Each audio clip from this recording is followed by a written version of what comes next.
Hello amazing people, Hazel Bulubisi here. Welcome back to my channel. In this channel we try to navigate through life by talking about our personal experiences, and sometimes we also have some travel videos. So if that's what you're interested in, make sure to subscribe and to also hit the notification bell so as to be notified each and every time a new video is up.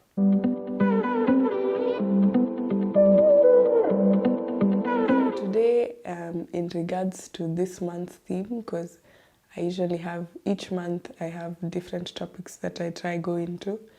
This month has been all about medicine, so my medical side, because I am a medical student. So I've been trying to show aspects of my medical life.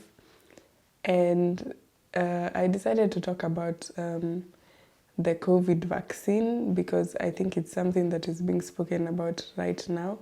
And it's something that is sparking interest in different people all over the world. So I got a chance to be vaccinated, and I figured I'd speak about it, try maybe educate you a bit on what the COVID vaccine is from my understanding and advise you on whether or not you should take it. So I think I got my last dose for my vaccine last week, if I'm not wrong. Yeah, it was last week. And my personal experience has been okay. I haven't had, because I did get the Pfizer vaccine, so I haven't had any, I didn't get any side effects. Like most people would say they had fever or their arm would hurt and stuff. I didn't quite experience any of those. I mean, the first time, the only thing I felt was a bit numb on my hand where the injection was done. But other than that, I didn't experience anything. The second time I thought I'd get symptoms during my second dose, but I didn't. I was really shocked because the people around me said they didn't, most of them didn't have any symptoms the first time, but the second time they had maybe a fever or they were feeling sickly. But I guess I was lucky enough. I didn't get any fever, I didn't feel sickness, I didn't feel fatigue. I was just, I went about my normal life. So yeah, that was it. I'll insert a video to show you when I was getting the first injection. Can you see this way? Yes. Okay. Okay. I go. Yes. 1,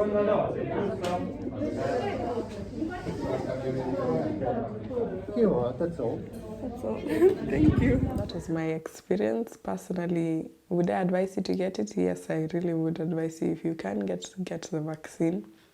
But let's go through the points so maybe you'll understand as to why it's important to be vaccinated.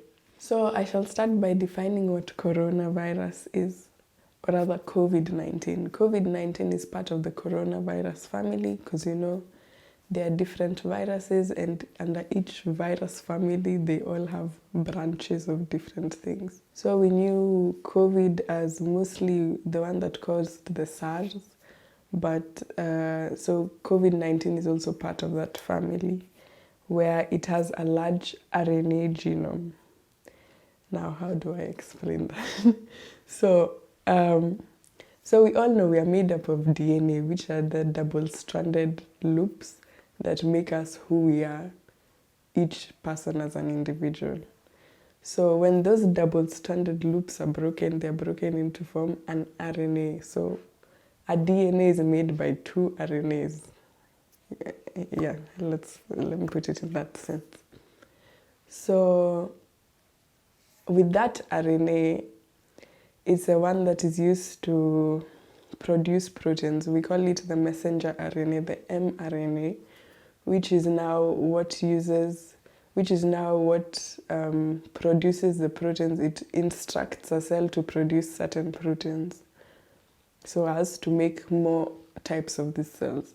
So that's what the COVID does. Once it enters your body, it's able to get into your body because it will bind onto your cells using certain receptors. I won't go into all that detail, but yes, so it will bind onto your cells in the body, enters into the body, it gives this messenger RNA and instructs that cell of your body to produce more RNAs like those so as to make similar COVID cells, COVID viruses, if I should call them. And now that's how you become sick and maybe you start showing symptoms because now your body, one, it's like this is a foreign thing, it doesn't know what it is, so your body tries to react to it. And in that whole sense of trying to react and know what this new thing is, and the COVID still producing more and more, the sickness starts. You start feeling sick, you start having these symptoms. I think that's the most simple way I can try and explain. In light with immune responses, let's talk about vaccines. So, vaccines are used to introduce your immune system to new threat so that they are able to protect you from it in the future, in terms of if you come into contact with it again in the future. One, we can have the weakened vaccine, which we call it the weakened virus rather, which is introduced into the body and it is strong enough to elicit an immune response, but not strong enough to make you sick. Two, we have the dead virus, which you just introduce a dead virus into your body just to familiarize your immune system with it. Three, we have the inert virus, which is an introduction of a toxoid into your body, so a toxin that is not toxic anymore because it's been modified, so it can't reproduce or replicate itself, so it's in your body but it can't really do anything. So this is also just to familiarize your immune system with it. There are certain cells in our body which their job is just to fight when you're sick, to fight the pathogen, to fight the virus. And then they're the ones who identify it and create a memory of it so that if ever you encounter it again, it helps you. And you see, that's what happens in all vaccines, even in regards to this COVID vaccine. That's just practically what it's meant to do, to protect you. Because now your body knows there's this certain thing, I've encountered it before, it's not something new, it's something now I know how to work with, and then it's able to protect you. It doesn't necessarily mean that once you get the vaccine, you may not get COVID. You can, there's a possibility maybe, but what it helps is that, in the sense that we have two people, one who got the vaccine, one didn't get the vaccine.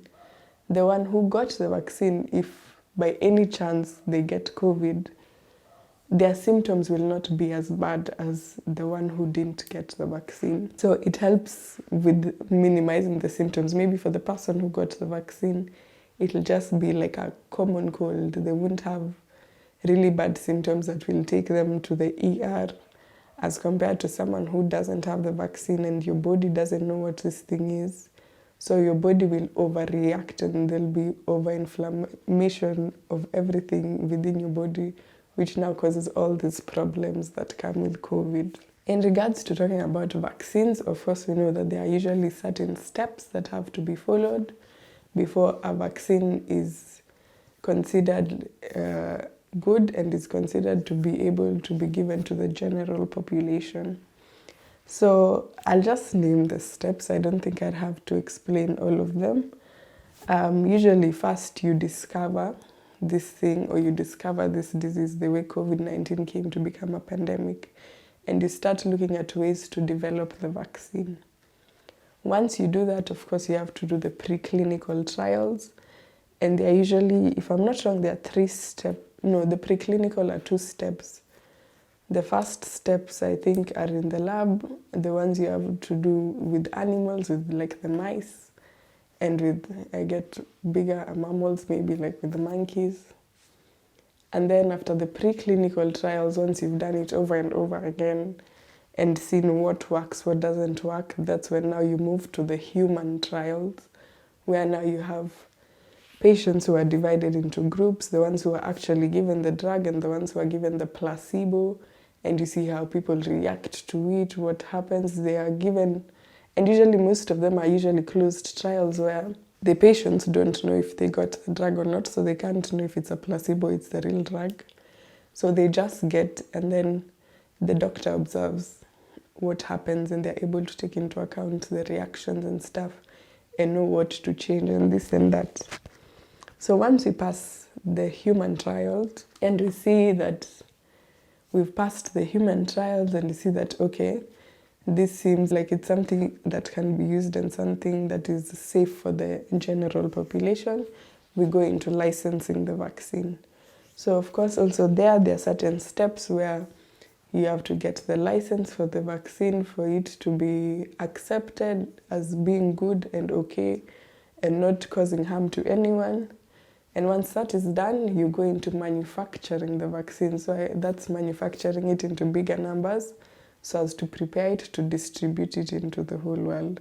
And that's what we've been able to see. Usually the normal timeline for a vaccine probably would be many years. But you see, in regards to the COVID vaccine, the reason why it happened so fast was because, one, this was a global pandemic. It was something that was affecting the whole world. It was something that stopped the whole world and everyone had to stop and live in their houses. So it was something that was prioritized because now all the doctors in the world were working towards this goal. So everyone was working towards that.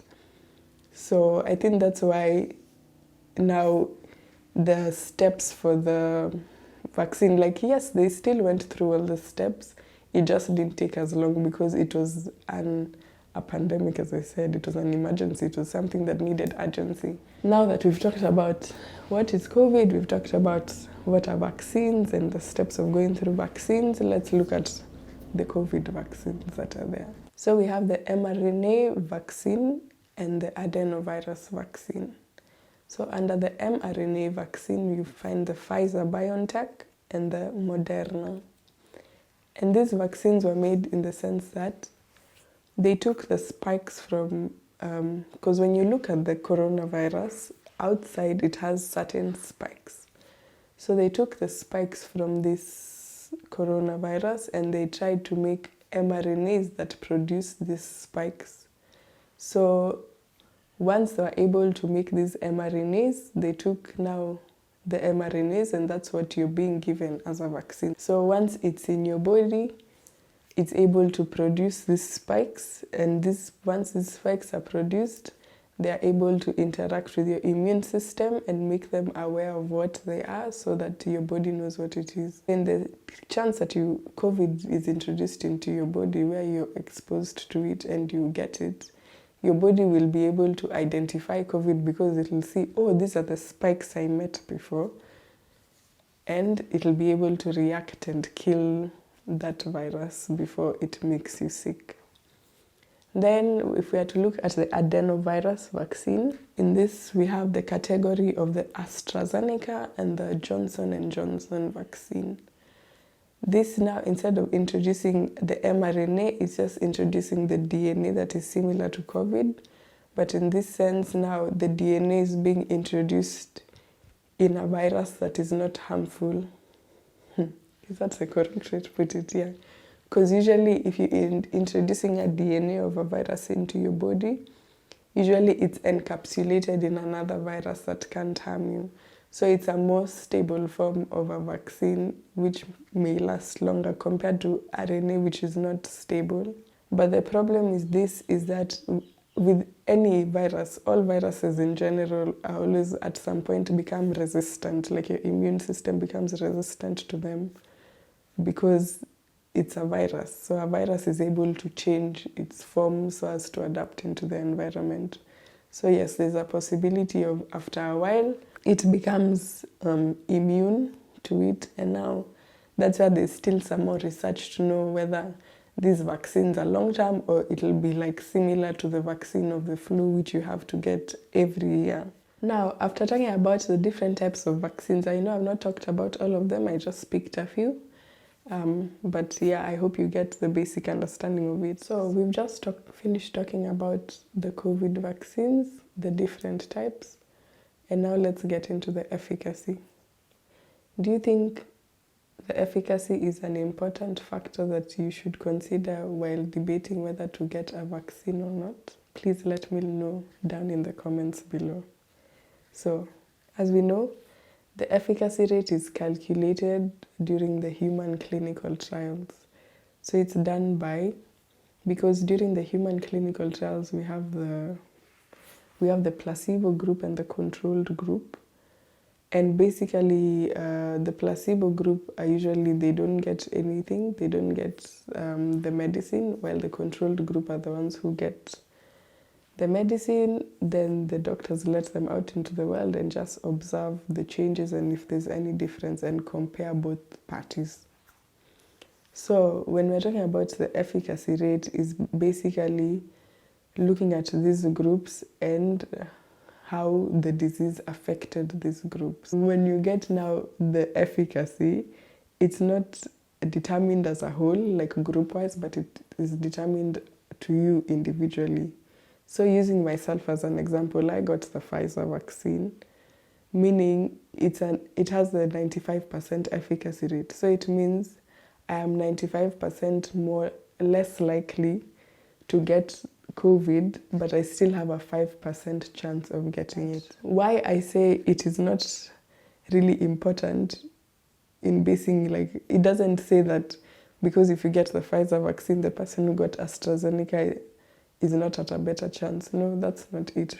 Because there are very many things that you have to take into account, even when you're looking at an efficacy for a drug, because the environment around you may somehow affect even how you may get the drug. The sense that if you're in an environment where the virus thrives, so in a cold environment in such areas, and maybe the Pfizer was taken in a place maybe that was warmer. I'm just giving an example. I'm not necessarily saying that is what was the case.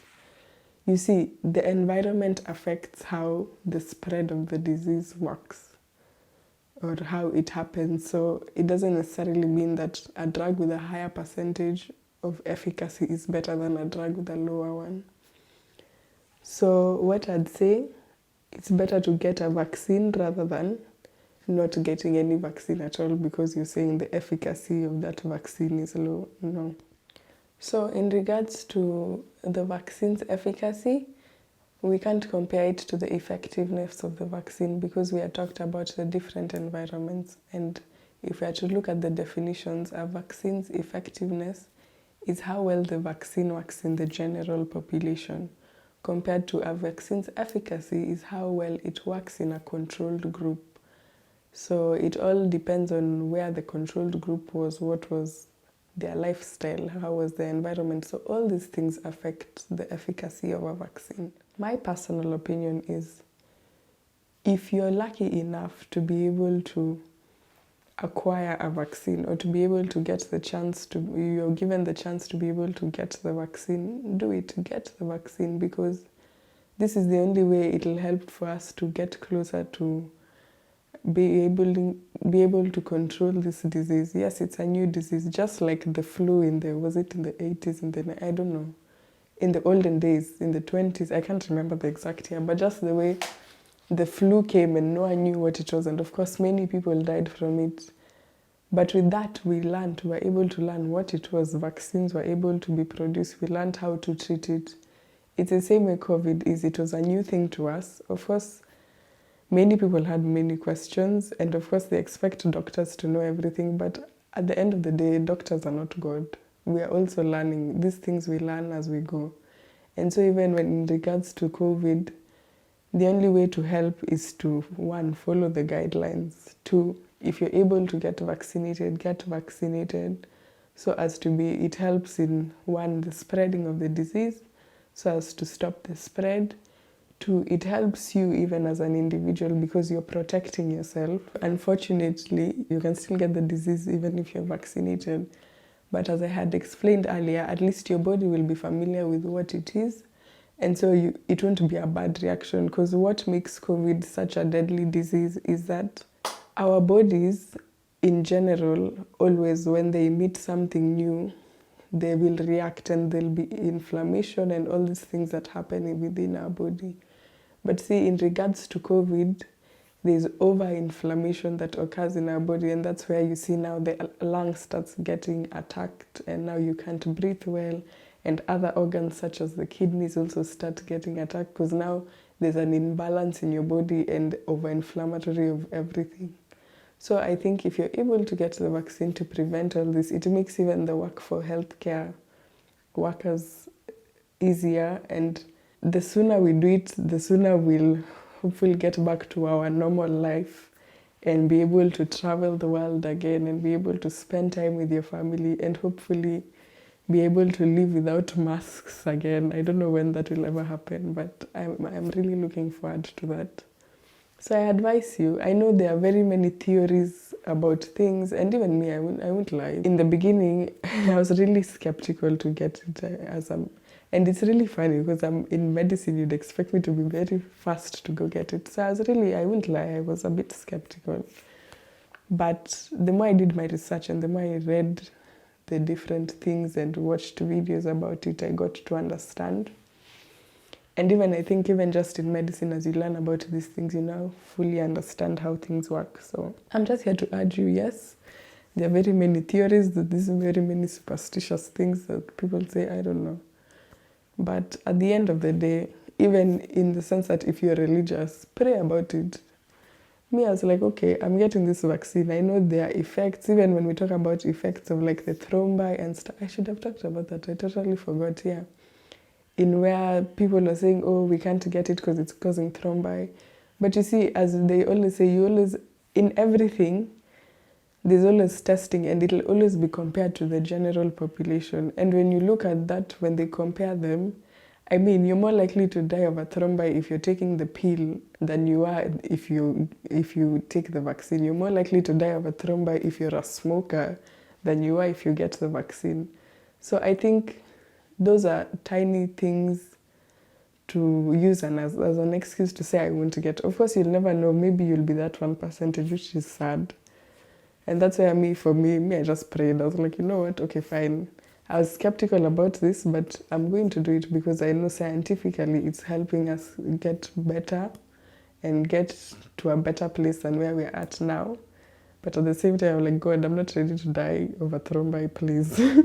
So, I want to be a doctor, so please let me not die of a thrombi. So, I mean, what I'm trying to say is get your comfort. I know not everyone is religious, so not everyone will turn to prayer. But whatever works for you works. If it's being more knowledgeable about it, read about these things so you understand what it is you're getting into, if that's what is making you skeptical about getting the vaccine. But still, if you do get the chance, please get it so we can go back to our normal lives and hopefully control this disease. And hopefully it'll be something we talk about like, we'll talk about 2020, the way we were all traumatized staying in the house. But still, medical-wise, I hope we are able to talk about it as a revolution. Like, it was a revolutionary thing. We learned it and we were able to come up with these new things to counter it. And now we are back to living good lives, yeah? So, I think that's all for today. I don't have much to say today.